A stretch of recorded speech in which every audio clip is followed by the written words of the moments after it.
સાર્વજનિક ગણેશ મહોત્સવ સમિતિ ગાંધીનગર સેક્ટર 22 ખાતે છેલ્લા 55 વર્ષથી અવિરત દાદાની મહેરથી શાનો શૌકતથી ઉજવાઈ રહી છે. 1970માં ગાંધીનગરમાં માર્ચ એપ્રિલ મહિનામાં વસાહતીઓ કાયમી થયા. વર્લ્ડનું ગ્રીનેસ્ટ કેપિટલ એવા ગાંધીનગરમાં અન્ય કોઈ સંસ્થાઓ કે અન્ય કોઈ વ્યક્તિઓએ કોઈ જ આયોજન કરી શકે એવી પરિસ્થિતિ નહોતી અને બહુ જ નાનો 500, 1000, 2000ના પરિવારથી શરૂ થયેલો આ સમૂહ. અને એમાં મારે યાદ કરવા જોઈએ વડીલોને કે જેમણે આ સંસ્થાની શરૂઆત કરી છે. પરમ પૂજ્ય વિનોદભાઈ,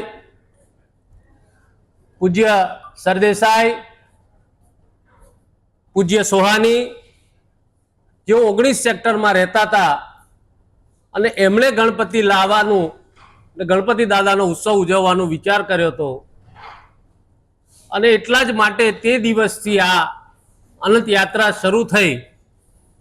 અને આજે પણ એમણે શરૂ કરી તે દિવસે પણ એમનો ધ્યેય હતો કે ગાંધીનગરના વસાહતીઓના બાળકોને, યુવાનોને, વૃદ્ધોને અને યુવાનોને તમામને કલ્ચર એક્ટિવિટી, ભારતીય સંસ્કૃતિની ઓળખ, આપણી જે ધરોહર છે એનું જતન કરવાની એક એમની ખેવ હતી.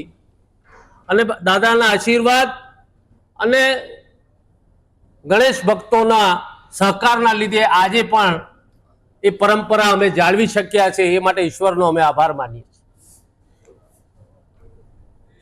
ગાંધીનગરના બાળકોને જ આમાં પ્લેટફોર્મ વધારે આપી શકીએ, ગાંધીનગરના કલાકારોને અમે વધારે પ્લેટફોર્મ આપી શકીએ, એ હેતુ આજે પણ બરકરાર રહ્યો છે.